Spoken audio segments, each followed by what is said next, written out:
Bueno, pues nada, ya para finalizar el evento de hoy, vamos a presentar a nuestro próximo ponente, a José Miguel Sánchez.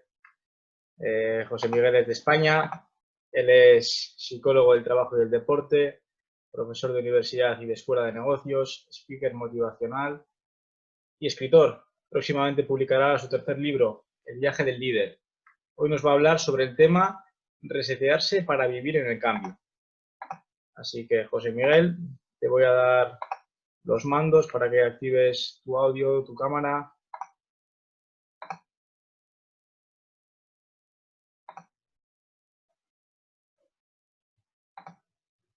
Ya te vemos. Muchas gracias por estar con nosotros. ¿Me oís? ¿Te escuchamos bien? Sí, sí, todo correcto. Bien. Así que nada, te dejo al mando, ¿de acuerdo?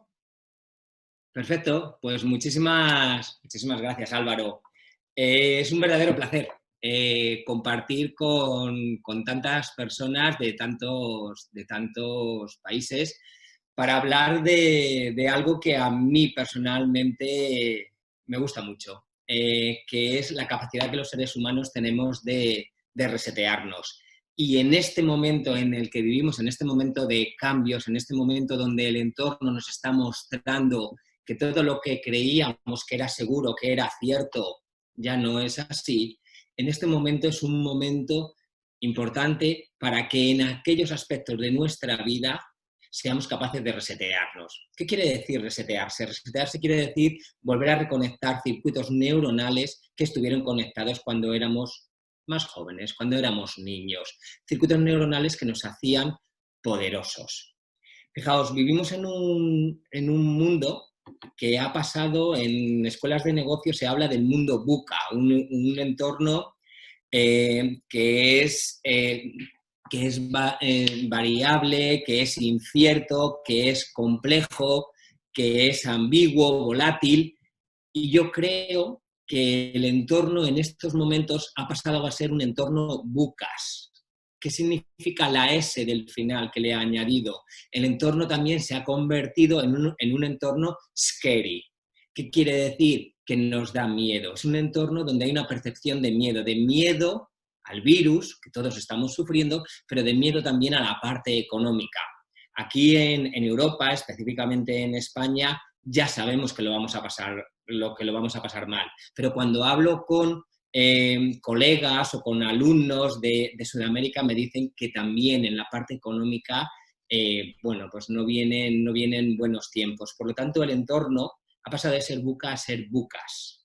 ¿Qué significa esto? Significa que ya no tenemos que adaptarnos al cambio, ya no tenemos que gestionar el cambio, sino que tenemos que ser capaces de vivir en el cambio, que el cambio sea parte de lo que somos. Para ello tenemos que ser estar muy proactivos a cambiar esos hábitos de antes que ya hoy no nos van a servir. Fijaos, muchas personas piensan que cambiar un hábito es algo que nos lleva 21 días y no es así. Hubo un estudio hace unos años en una universidad londinense donde se descubrió que cambiar un hábito importante como los que tenemos que cambiar ahora, nos lleva una media de 66 días. Cuando el cambio implica cambiar gran parte de nuestra vida, entonces nos vamos a 180 días. Por eso, entre otras cosas, a los seres humanos nos cuesta tanto cambiar. Y fijaos, habéis dicho unas palabras antes que me han gustado mucho. Me estoy dirigiendo a líderes del futuro, a personas entre los 18, los 25 años, menores de 30 en la mayoría de los casos, y el líder sirve a otros. Y es algo que hacéis en los Rotary Club. Y servir a otros, para servir a otros, yo tengo que estar bien conmigo mismo. Y por eso a mí me gustaría mostraros cuáles son los 10 puntos que yo creo que todos necesitamos para cambiar esos hábitos que necesitamos cambiar. Y de eso me gustaría hablaros, de cuáles son esas 10 claves para aprender a vivir en el cambio. La primera, piensa en los problemas en dibujos. ¿Qué significa esto? Significa que nos han enseñado a trabajar desde un pensamiento inductivo, a trabajar desde un pensamiento deductivo, ambos muy racionales. yo cada día tengo más claro que nos tenemos que ir hacia un pensamiento proyectivo, es decir, tenemos que ser capaces de proyectarnos en el futuro, pero ojo, no solo en un futuro, sino en varios futuros. ¿Por qué? Porque lo que nos viene, si antes era incierto, ahora cada día lo es más. Por lo tanto, tenemos que ser capaces de prever esos diferentes futuros a los que nos vamos a enfrentar como líderes, que ya somos en algunos casos y que vamos a ser en la mayoría. Supongo que muchos de vosotros conocéis una serie que se llama Black Mirror y que habla de diferentes tipos de futuros. Bien, pues pensar los problemas en dibujos tiene que ver con eso, con ser capaces de proyectar, anticipar esas posibilidades que hoy no nos parecen que pudieran llegar a ocurrir.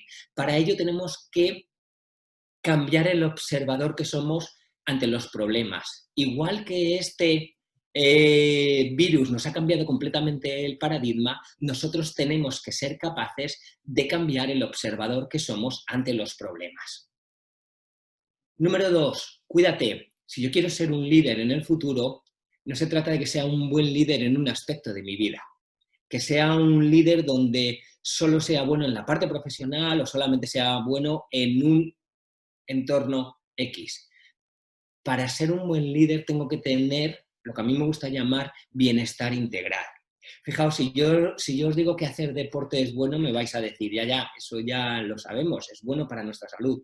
Pero si yo os digo además que cada vez que hacemos deporte estamos generando endorfinas, que es la droga que produce el cerebro. Estamos generando dopamina, que tiene que ver con los sistemas de recompensa de nuestro cerebro.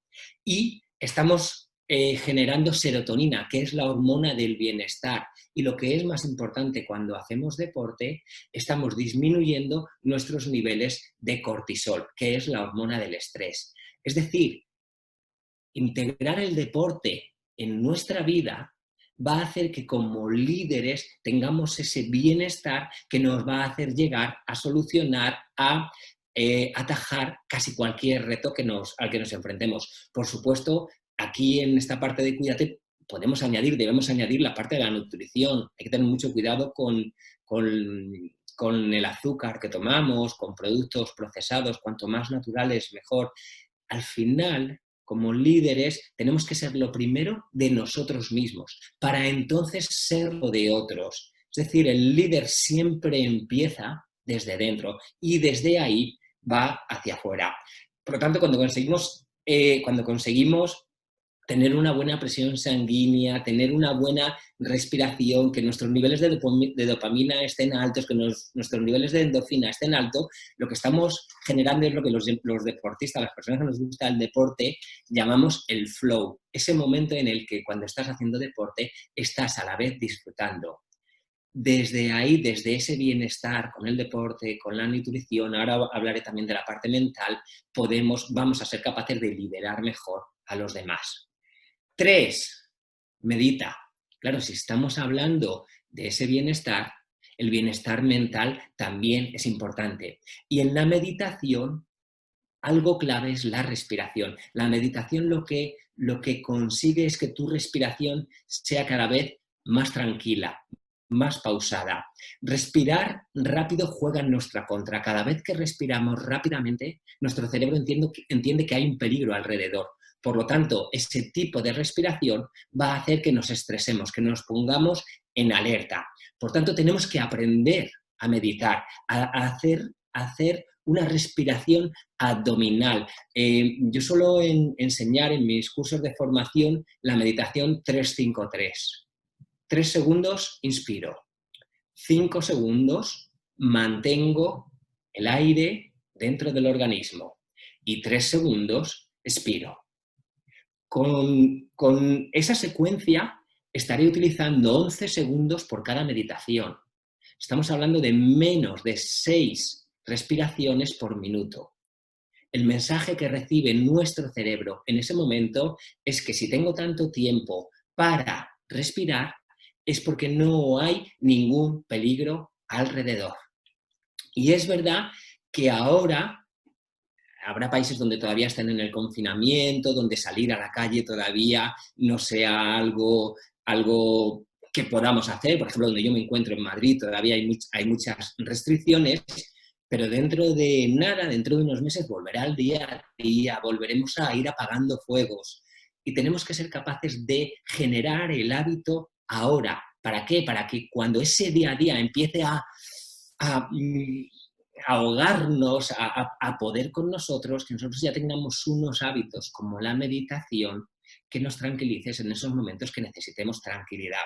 Por cierto, meditar, no necesito meditar 30 minutos, 1 hora al día, que muchas veces podemos decir, no, es que no tengo tanto tiempo. Con 10 minutos, con 15 minutos sería más que suficiente. Pero eso sí, lo importante es la constancia, la autodisciplina, hacerlo todos los días o la mayor parte de los días.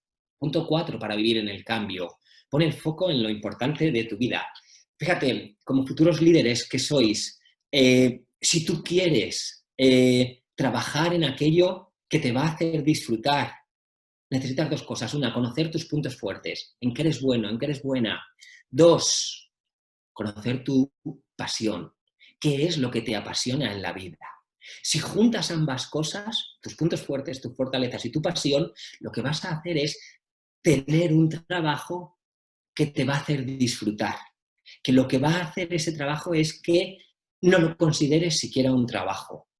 Fijaos, la Real Academia Española de la Lengua define la palabra pasión como una afición vehemente hacia algo. Y rápidamente os la explico, la definición. Pasión, afición vehemente hacia algo. Afición es voluntario, lo hago porque quiero. Vehemente, voy con todo. Vehemente, voy con todo. Hacia algo, tiene un objetivo. Eso es la pasión, una afición vehemente hacia algo. Por lo tanto, tenemos que encontrar nuestra pasión, juntarla con nuestras fortalezas para dar lo mejor de nosotros en nuestro trabajo y cuando estamos sirviendo a otros. Fijaos en mi rol como coach de líderes, de directivos, muchas veces me dicen, es que ya no estoy apasionado con lo que hago. Y aquí entonces les trabajo en que encuentren esa pasión. Me pasa también con universitarios, cuando en segundo o tercero de carrera me dicen, es que esta carrera no es la que me apasiona. Tened en cuenta, si queréis disfrutar de vuestro trabajo en el futuro, cuáles son mis fortalezas, cuál es mi pasión y cómo hago para juntar ambos y que a los demás les genere beneficio y, por tanto, redunde en mí. En este caso, entonces, tenemos que saber quiénes somos, dónde estamos y hacia dónde vamos. Si nos respondemos a esas 3 preguntas, la mayor parte del trabajo ya lo tendremos hecho.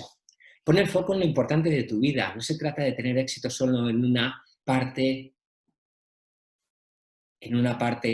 de a lo que nos dedicamos, en lo profesional. Se trata de tener éxito como algo integral. Por lo tanto, no tenemos que centrarnos en lo que tememos, en nuestros miedos, en las cosas de las que huimos. Tenemos que centrarnos en lo que de verdad queremos como seres humanos. 5. Bajo el agua. ¿Por qué he titulado a esta habilidad como bajo el agua? Fijaos, vivimos en un mundo hiperconectado. En un mundo donde las redes sociales, el teléfono, el ordenador, internet, nos llegan inputs por todas partes. Bien, en este mundo hiperconectado no tenemos tiempo para nosotros, no tenemos tiempo para pararnos. Y aunque ahora el virus sí que nos ha ayudado a pararnos algo, en cuanto el virus haya pasado, probablemente muchas de las personas volverán a ese mundo hiperconectado, a esa hiperactividad que al final nos acaba haciendo daño. Fijaos, bajo el agua es el único sitio donde no podemos llevar nuestro móvil. Y aunque hay algunos que sí, que ya funcionan bajo el agua, realmente los fabricantes te dicen no estés más de 5 minutos con el móvil bajo el agua y, por supuesto, no estés a más de 20 metros de profundidad. Lo que quiero deciros con esto es que tenemos que aprender a parar para avanzar, a encontrar esos momentos donde huyamos no de la información, sino de la infoxicación en la que estamos. Las redes sociales, por ejemplo, tienen una parte muy buena, pero tienen una parte menos buena entre los jóvenes. Los likes, la necesidad que tenemos de likes. Tiene que ver también con el sistema de recompensa del cerebro. Cuantos más likes recibo, más aumenta mi dopamina. Por lo tanto, yo necesito más likes. Claro, ¿qué voy a hacer o qué tengo que hacer para conseguir likes? Casi cualquier cosa. Cuidado con las redes sociales. En las redes sociales se trabaja mucho desde el juicio, mucho desde la opinión. Bajo el agua a lo que me refiero es a que conectes con tu yo interior, no que conectes con los demás, sino que conectes con tus propias emociones, con ese yo interior que te hace mejor. Punto 6. A crear también se aprende. Fijaos, se habla mucho de la creatividad y parece que la creatividad es de los genios, es de ese tipo de personas que tienen un don. No, la creatividad es un hábito. Se hizo un estudio con 10.000 directivos de empresa y se les preguntó dónde se os ocurren las mejores ideas. Y muchos dijeron, pues paseando, haciendo deporte, mientras voy conduciendo, en el baño, en la ducha, en una charla amigable, tranquila, con amigos. Y un 3%, solo un 3%, dijeron que las mejores ideas se les ocurrían en el entorno laboral. Es decir, hemos generado entornos que no nos ayudan a conseguir ese hábito para ser creativos. Y la creatividad no es más que un hábito. Para ello lo que tenemos que hacer es estimular nuestro hemisferio derecho. Sabéis que el cerebro humano se divide en dos hemisferios, el derecho y el izquierdo más relacionado con lo racional, con lo intelectual, el derecho más relacionado con lo emocional y con lo creativo. Dentro del derecho se encuentra el sistema límbico, que es la parte emocional, y ambos están unidos por el cuerpo calloso. No quiere decir que un hemisferio trabaje por su cuenta o el otro hemisferio trabaje por su cuenta. Lo que quiere decir es que a veces estimulamos más una parte de nuestro cerebro que otras. Si yo estoy todo el rato con datos, con la parte intelectual, con la parte lógica, me va a ser mucho más difícil conectar con nuevas posibilidades, con proyecciones, conectar con emociones de otras personas. Por lo tanto, tenemos que volver un poco a ese niño que fuimos, que hasta los 7/9 años teníamos más estimulada nuestra parte emocional porque nuestra corteza cerebral, la parte intelectual, estaba menos desarrollada en los niños, hasta más o menos los 7-8 años. Por lo tanto, tenemos que volver a generar ese hábito, a generar entornos donde nuestra parte creativa, nuestra parte emocional se estimule y pasar cada vez más como líderes de lo racional a la conexión con los demás.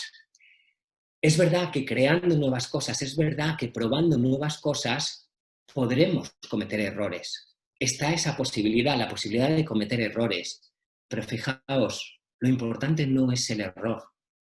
Lo importante es el aprendizaje que yo obtengo si cometo un error. Eso es lo que me va a hacer crecer como ser humano. Por lo tanto, no os fijéis tanto en el error, en la posibilidad del error, probando cosas nuevas, sino fijaos en que incluso si no sale como esperabais, detrás va a haber un aprendizaje esperándoos. Punto 7. Olvídate de los precedentes. Fijaos, el pasado fue útil, el futuro será excelente. ¿De quién depende? De cada uno de nosotros. Depende de nosotros. Si tú te anclas al pasado, si te quedas resignado en un pasado que no va a volver, te acabas convirtiendo en una víctima de ese pasado. Fijaos, cuando hablo de víctima, me refiero a esa parte en la que el ser humano empieza a comunicarse con él mismo y con los demás a través de un diálogo interno negativo, con un lenguaje víctima. Un lenguaje donde aparece el no puedo, un lenguaje donde aparece la queja, un lenguaje donde aparece poner las cosas fuera. Es que los otros, es que el virus, es que las personas, es que mi jefe, es que el profesor de la universidad, y acabo poniendo todo fuera. Cuando yo caigo en ese lenguaje víctima, me estoy anulando, me estoy autosaboteando. Por lo tanto, no tenemos que resignarnos. Tenemos que decir adiós al pasado, tenemos que agradecer al pasado que nos ha traído hasta aquí, pero nuestro foco tiene que estar en el futuro, en el presente y en el futuro, que es el único lugar que yo puedo cambiar.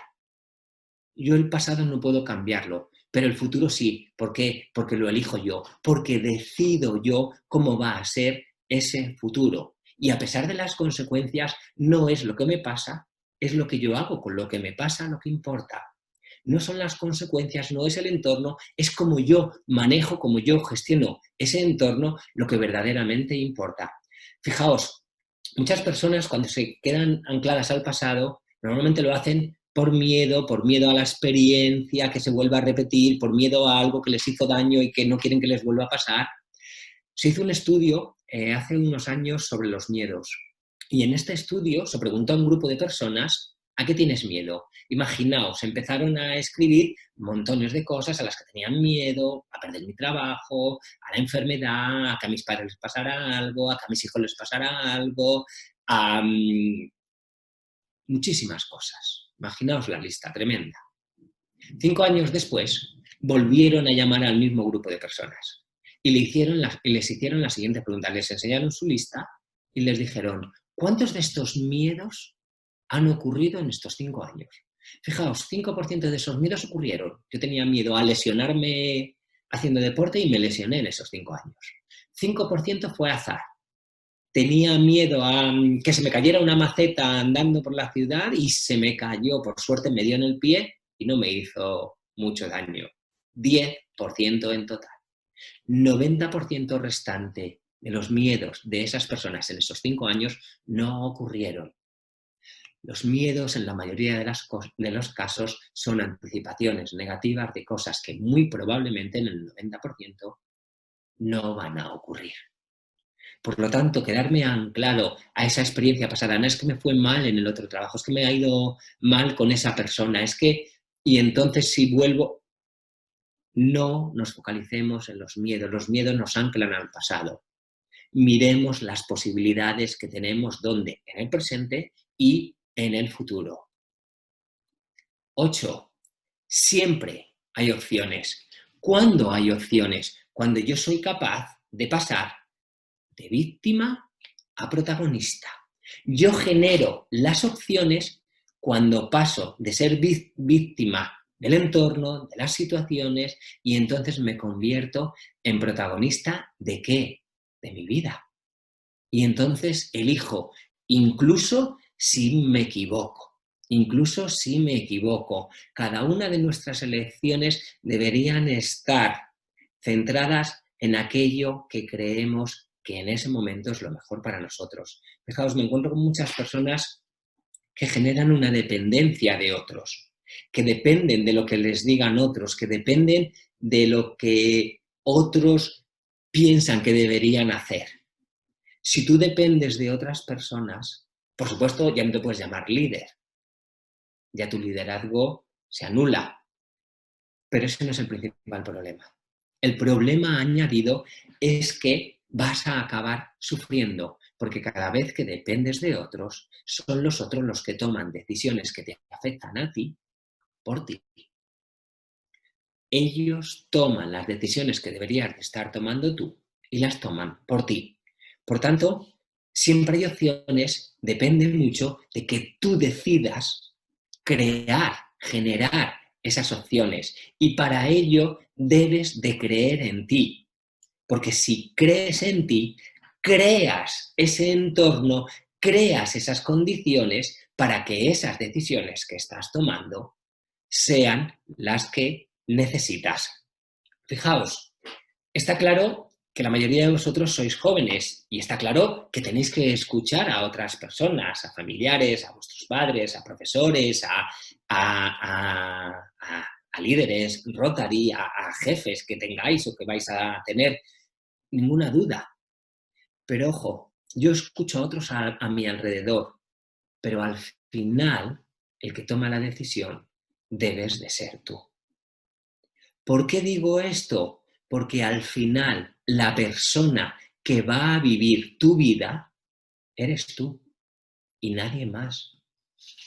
Por lo tanto, es muy importante escuchar a otros, claro, sin ninguna duda, pero al final la decisión siempre debe de ser tuya. Fijaos, dejadme que os cuente un caso que yo he vivido en mi propia piel.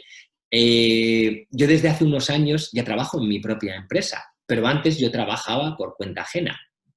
Y trabajé en diferentes empresas desde que tenía 20 años y en 3 de ellas me despidieron. Fijaos, el despido es una de las cosas que más miedo nos da a los profesionales, sobre todo cuando trabajamos para otros. Y en estos momentos en los que vivimos todavía más. Pues fijaos, la primera vez que me despidieron yo tenía 22 años, casi 23 ya. Con el dinero que me correspondía por el despido, me marché a vivir a Reino Unido y estuve allí viviendo 4 años.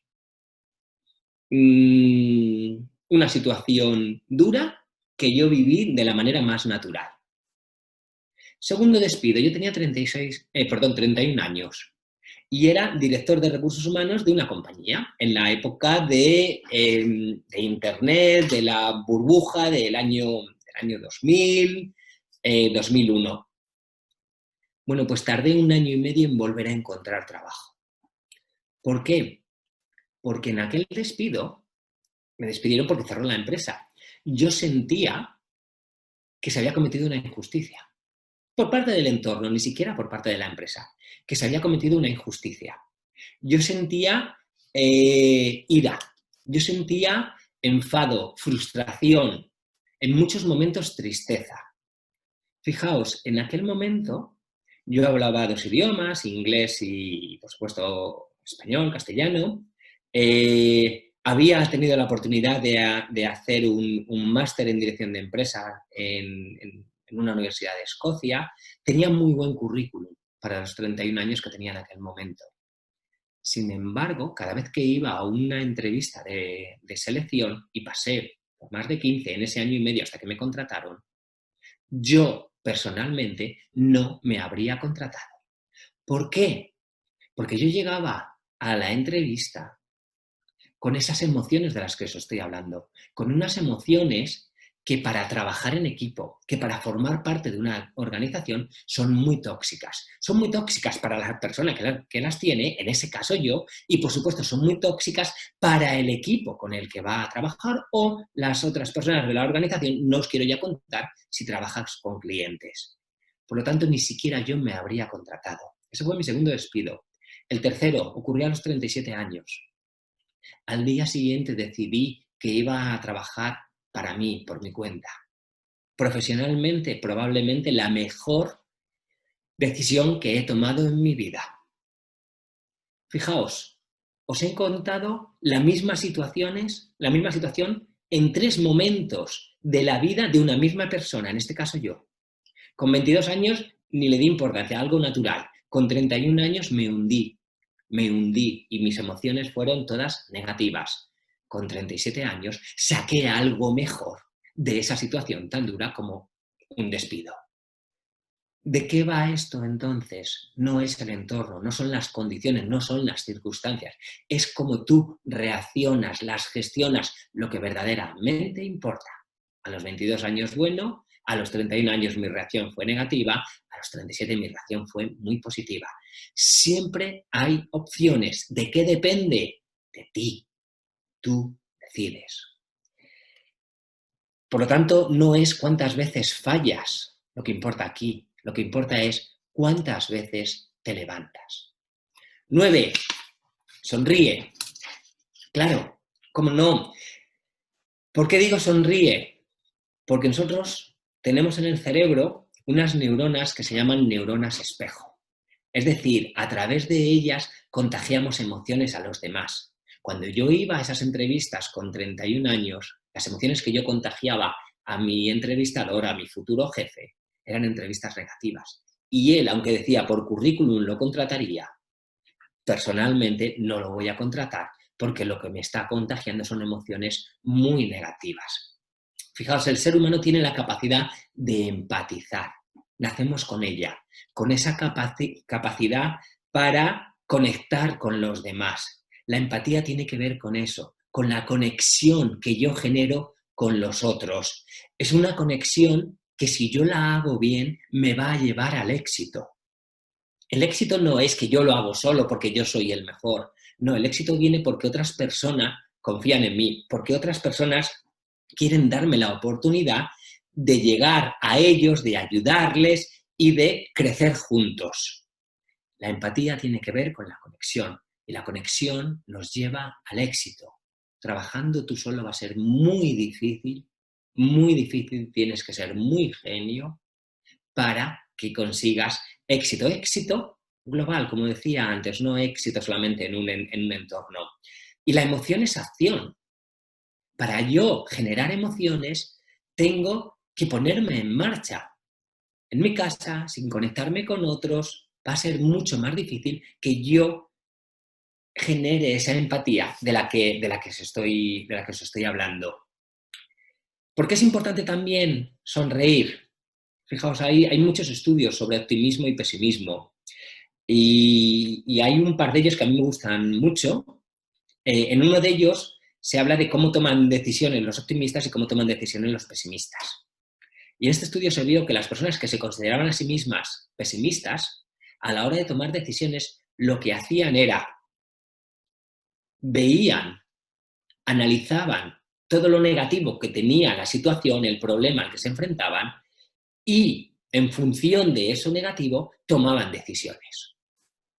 Los optimistas, por el contrario, lo que hacían era, analizaban todo lo negativo que tenía la situación, analizaban todo lo positivo que tenía la situación, el reto, el problema, y tomaban decisiones en función de aquello positivo, de aquello que sí querían conseguir. Por lo tanto, ser optimista o ser pesimista tiene un coste alto. Y es una decisión que cada uno de nosotros hacemos. Pero hay más, hay otro estudio en el que se trabajó en ver hasta qué punto elegir ser optimista o pesimista podría tener que ver con mayor facilidad para cierto tipo de enfermedades o no.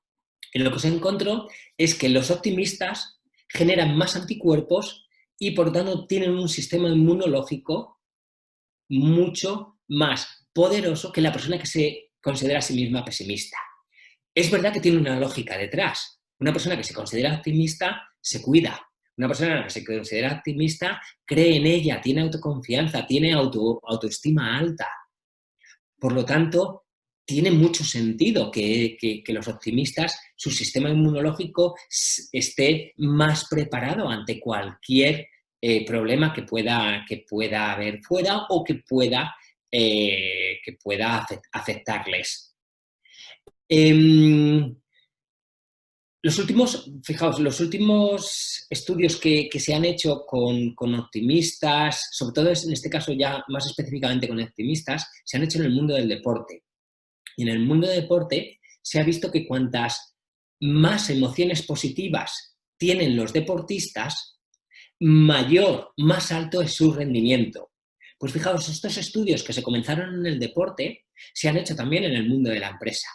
Y cuando la empresa genera entornos donde la emoción positiva es más fácil que aparezca, el rendimiento de esas personas, de esos líderes, también aumenta. Por tanto, tenemos que ser capaces de ir contagiando emociones positivas, no solo para nosotros, sino también a los demás. Porque muchos, cuando vais por ahora podemos ir menos a la oficina o a trabajar, pero antes, y volverá a pasar, veíamos a muchas personas que cuando llegaban por la mañana te daban un buenos días así con una cara rara, medio tensa, que tú decías, uff, qué poco me apetece devolverle los buenos días. Y muchas veces se lo devolvías por educación.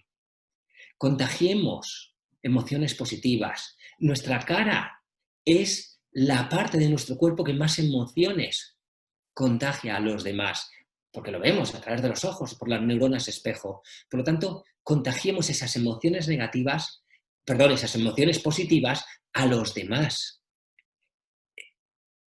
Depende de nosotros. Como tú vas por la vida, es como los demás te perciben. Y esa parte de ser optimista es una elección. Y finalizo, por supuesto, la última, sueña despierto. Vosotros, que la mayoría sois jóvenes, estáis en el momento de soñar. Pero fijaos, soñar no por la noche, que por cierto, no sé si sabéis que cuanto más años vamos cumpliendo, soñamos menos, dedicamos menos tiempo, nuestro cerebro dedica menos tiempo a soñar. Por lo tanto, estáis en el momento adecuado para soñar. Pero ojo, soñar entendido como convertir esos sueños que tenéis en este momento en vuestra pasión. Convierte tu sueño en tu pasión. Por eso, sueña despierto, no sueñes a las 3 de la mañana o a las 4 de la mañana. Es más, te diría, sueña a lo grande. Luego ya lo irás moldeando. Luego ya irás viendo de dónde corto de aquí aumento un poco, pero sueña a lo grande. No te limites a la hora de soñar. Lo que sí puedes decir es, hay ciertas cosas dentro de un sueño que no quiero hacer. ¿Por qué? Porque no le voy a poner ese esfuerzo. Bueno, pues eso lo estás decidiendo tú. Pero es muy importante que sueñes a lo grande y luego lo vas moldeando, lo vas decidiendo. Perseguir los sueños, en la mayoría de los casos, es igual a conseguirlos. ¿Por qué? Porque cuando nosotros mandamos instrucciones, órdenes a nuestro cerebro, toda nuestra atención se focaliza en aquello que es importante para nosotros. Si yo tengo el sueño de liderar un área, yo tengo el sueño de liderar un departamento, de liderar un club, mi atención se va a focalizar en todo aquello que me acerque a ese sueño. Y cada vez que soñamos despiertos, nos hacemos tan poderosos como cuando éramos niños. Por eso es tan importante soñar. Y fijaos, voy terminando. Yo tengo 51 años en este momento.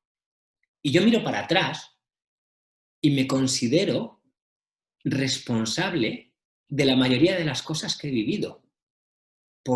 No voy a decir todas, porque probablemente no puedo, no debo decir todas, pero del más del 90% de las cosas que he vivido, me considero responsable de las buenas que me han pasado en la vida, que son muchas, pero también de las menos buenas que me han pasado, porque también han sido unas cuantas.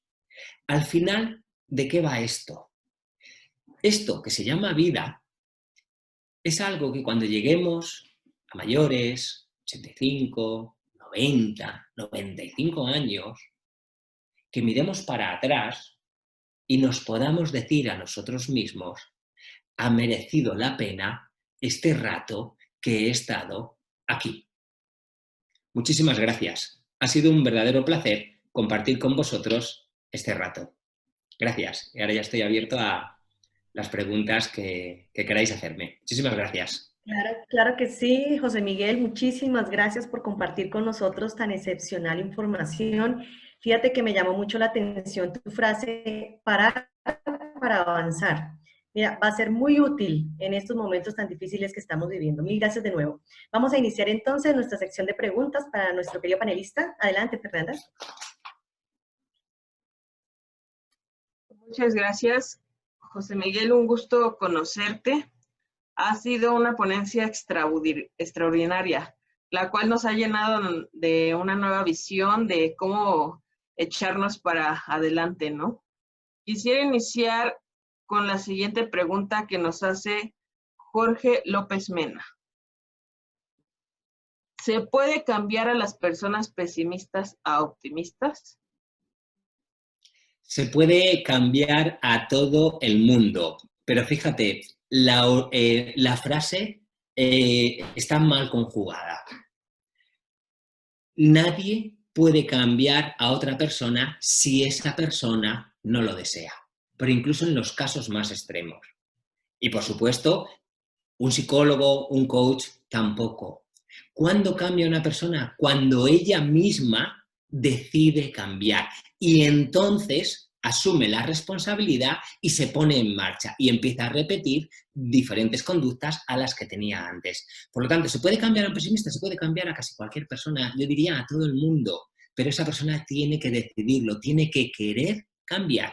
Si no hay esta actitud de querer cambiar, probablemente nadie va a querer cambiar. Y aquí hago un inciso. La mayoría de los seres humanos, a la mayoría no nos gusta el cambio. Y muchos cambian o cambiamos cuando hay algún evento que nos obliga a cambiar. Un evento trágico, un evento dañino, adverso. Mi propuesta siempre va a ser, adelántate, anticípate. Por eso hablo de vivir en el cambio. Anticípate a los cambios que vendrán, que serán muchos en nuestra vida. Todavía nos queda mucho cambio. Anticipémonos para que cuando vengan, bueno, pues simplemente tengamos que cambiar un poquito la dirección y ya está. Pero anticipémonos y acostumbrémonos a vivir en el cambio. Por tanto, la respuesta es sí, se puede cambiar a cualquier persona si ella quiere. Y esto es lo más importante, Fernanda. Muchísimas gracias, Jorge. Comentan en el chat exactamente lo que nos acabas de decir. Invito a que nos sigan mandando sus preguntas vía la aplicación que tenemos aquí, que es preguntas y respuestas.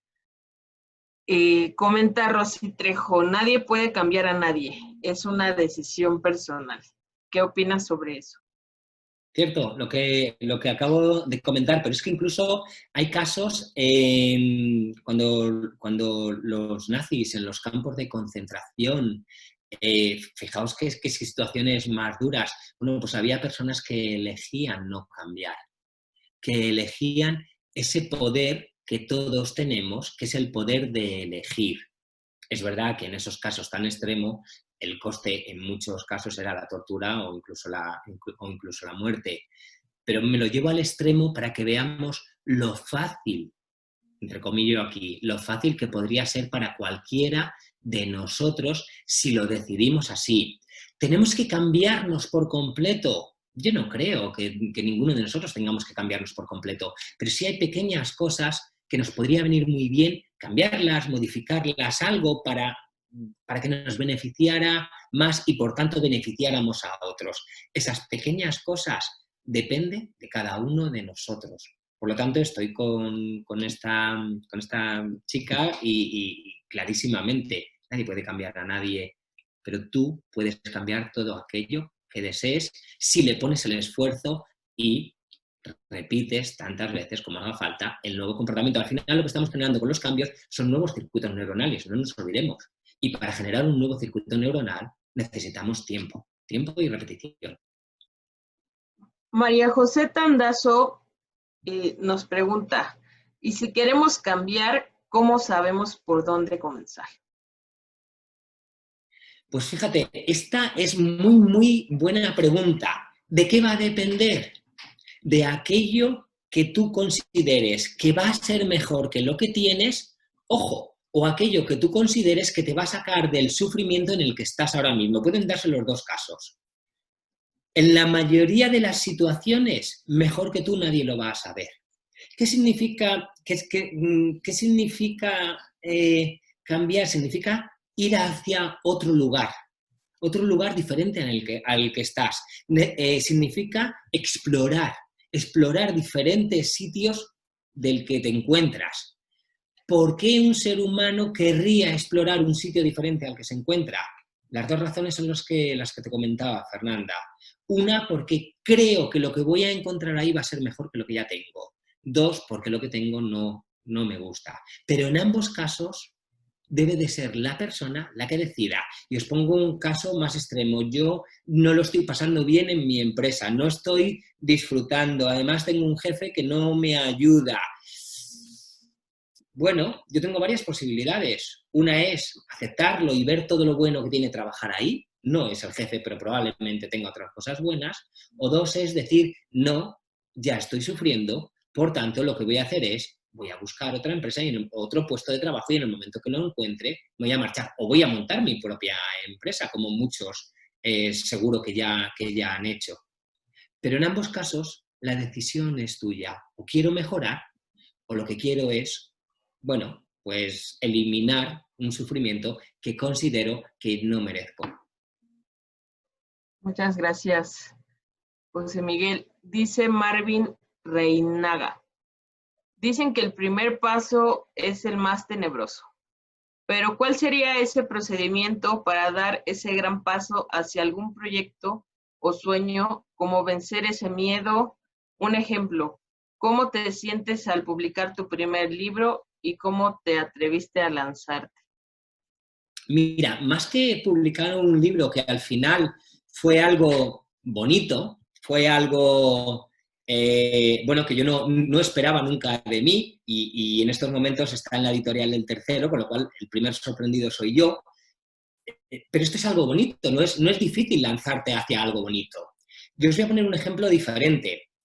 Cuando yo tomo la decisión de emprender, es una decisión que era muy arriesgada.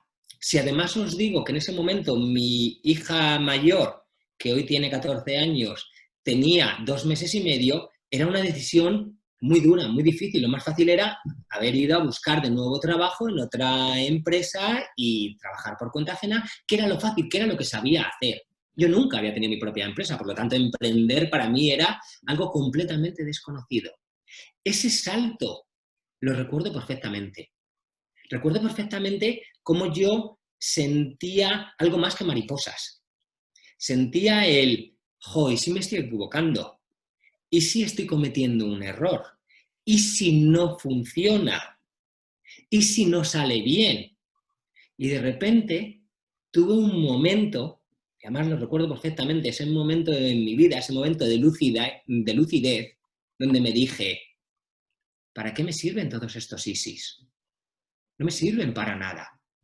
Por lo tanto, voy a eliminar los ISIS de mi diálogo interno y voy a ir a por aquello en lo que en ese momento he decidido creer, que es que yo, con 37 años, puedo aportar algo a otras personas y entonces voy a hacerlo, en vez de desde una tercera empresa, voy a hacerlo desde mi propia empresa. Lo que hice fue eliminar el diálogo interno que no me hacía bien, los ISIS. Y los eliminé. Y fui a por ello. Y fui como los niños pequeños, viviendo el camino. Los niños no piensan, los niños no analizan, los niños hacen. Y si algo les gusta, lo hacen más tiempo. Y si no les gusta, lo dejan, lo abandonan y no se cortan. Sin embargo, los adultos empezamos con los ISIS. Y si luego sale mal, y si tal, y si no acierto, y si... Los eliminé de mi diálogo interno. Para mí ese es el primer paso. Elimina el diálogo interno que no te ayuda. Y a partir de ahí, construye. Y a partir de ahí, construye.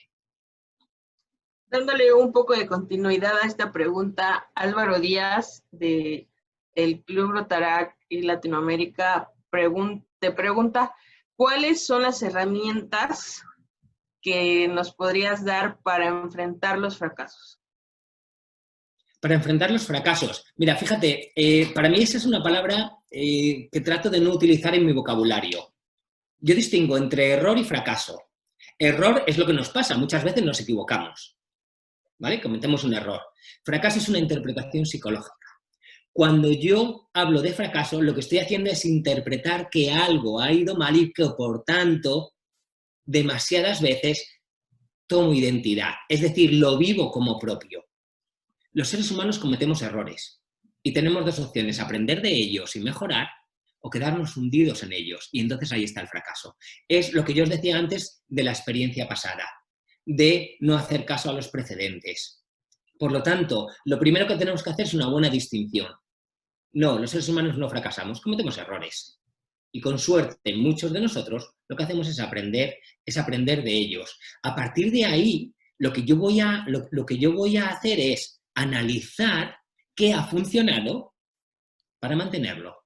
Analizar qué no ha funcionado para eliminarlo. Y en este momento en el que vivimos, eliminarlo muy rápidamente. Y el tercer paso sería ver en el futuro qué voy a necesitar que ahora mismo no estoy utilizando. Por lo tanto, ¿qué me vale? ¿Qué me lo quedo? ¿Qué no me vale? Que lo elimino rápidamente. Y ¿qué creo que voy a necesitar y que no tengo ahora? ¿Para qué? Para construirlo, para generarlo.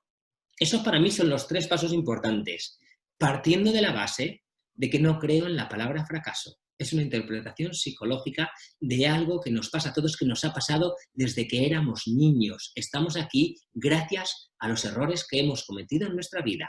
y, por supuesto, a los aprendizajes que venían detrás de esos errores.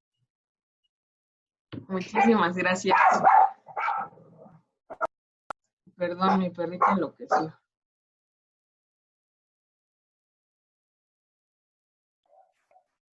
El perrito ha intervenido. Me emocionó. Mi perrita se emocionó de todo esto que dijiste. Yo tengo una pregunta para José Miguel.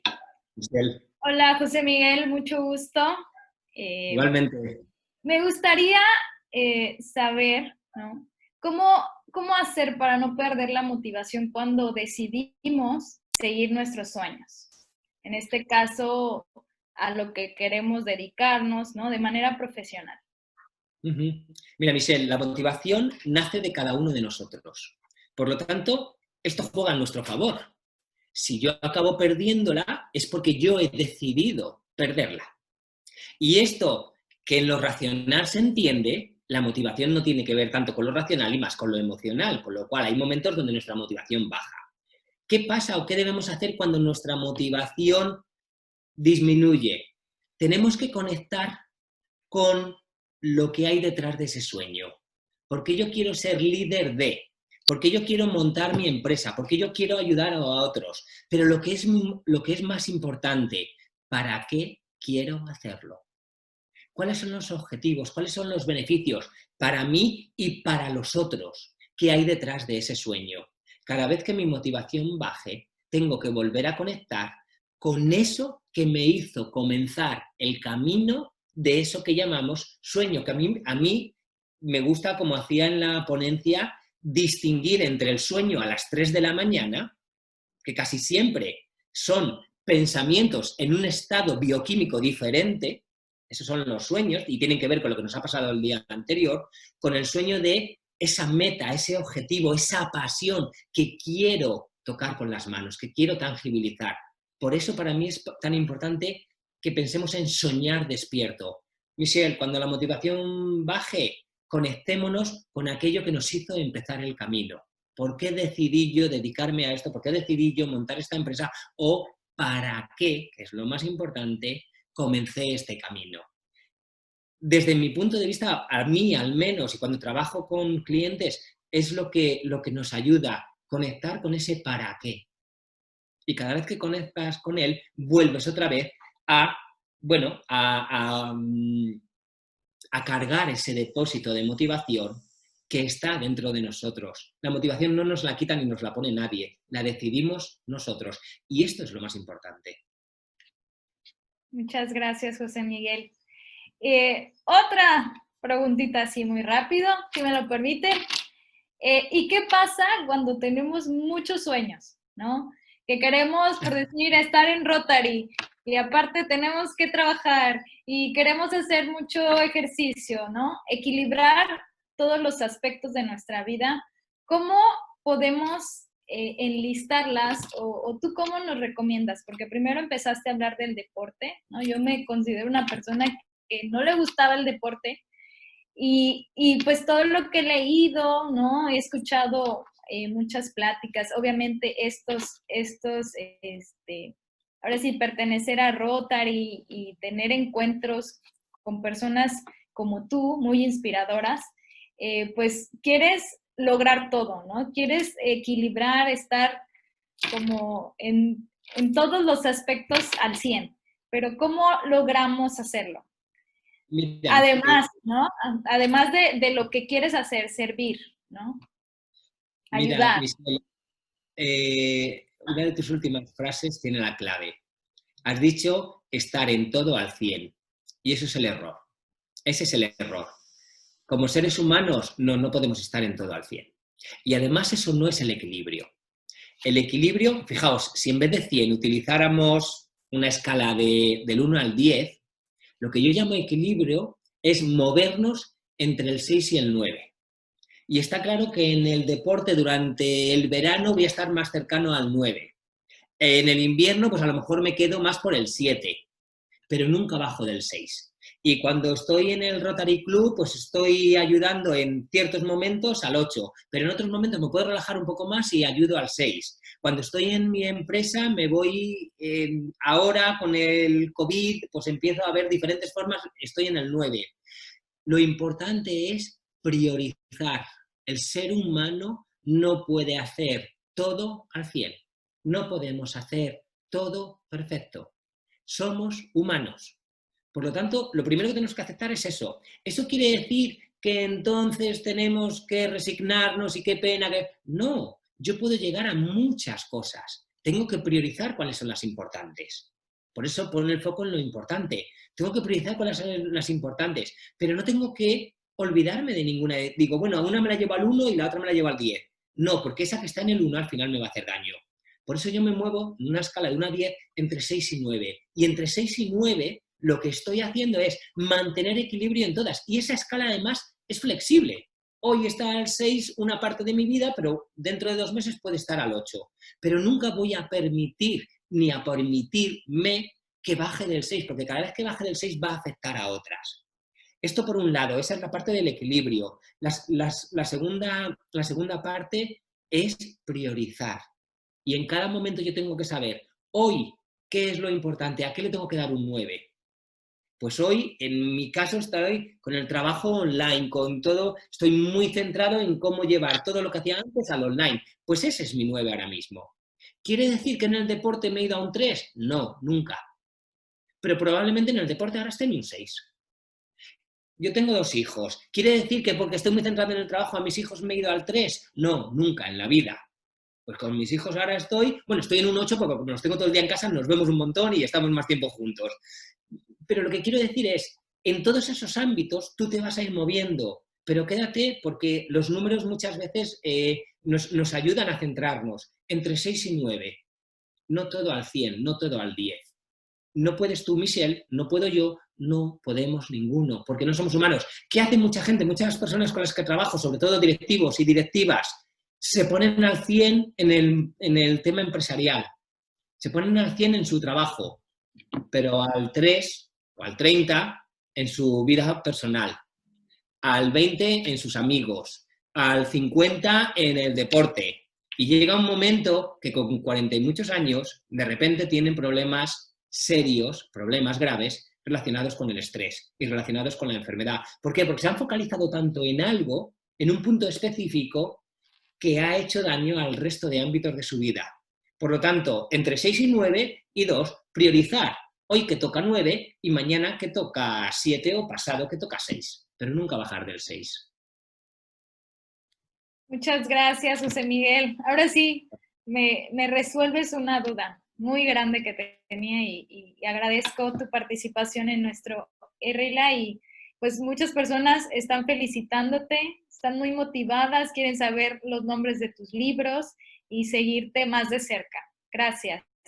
Seguimos, Fer. Pues nada, lo tienen en los nombres de mis libros lo tienen en mi página web, Poderoso como un niño, la experiencia de resetearse y el viaje del líder, que es el que saldrá pronto. Pero vamos, en mi página web está todo. Gracias a vosotros. Gracias. Bien, ha cerrado con broche de oro este evento, sin duda alguna. Esperamos que pronto puedas compartir con nosotros otra charla. Existen preguntas que, respetando los tiempos, nos ha sido imposible realizarlas, pero te las haremos llegar por correo electrónico para así poder seguir aprendiendo cada día más de todas estas experiencias que nos has compartido y de todos esos pasos a seguir para tener una mejor actitud sobre la vida, ¿no? Cierto. Gracias por estar con nosotros el día de hoy. Un abrazo de parte de todos los organizadores de este evento y nos vemos muy pronto. Muchas gracias, ha sido un verdadero placer y gracias Álvaro por invitarme y Fernanda, Michelle, Juliana, muchísimas gracias a todos. Gracias. José Miguel, tanta claridad nos ha llevado a profundas reflexiones. De veras, es verdad. Agradecemos la ponencia de nuestro querido amigo José Miguel con el tema Resetearse para vivir en el cambio. que sin duda fue un cierre maravilloso para la última sesión de nuestro querido Errila con el tema Conectando a la Juventud.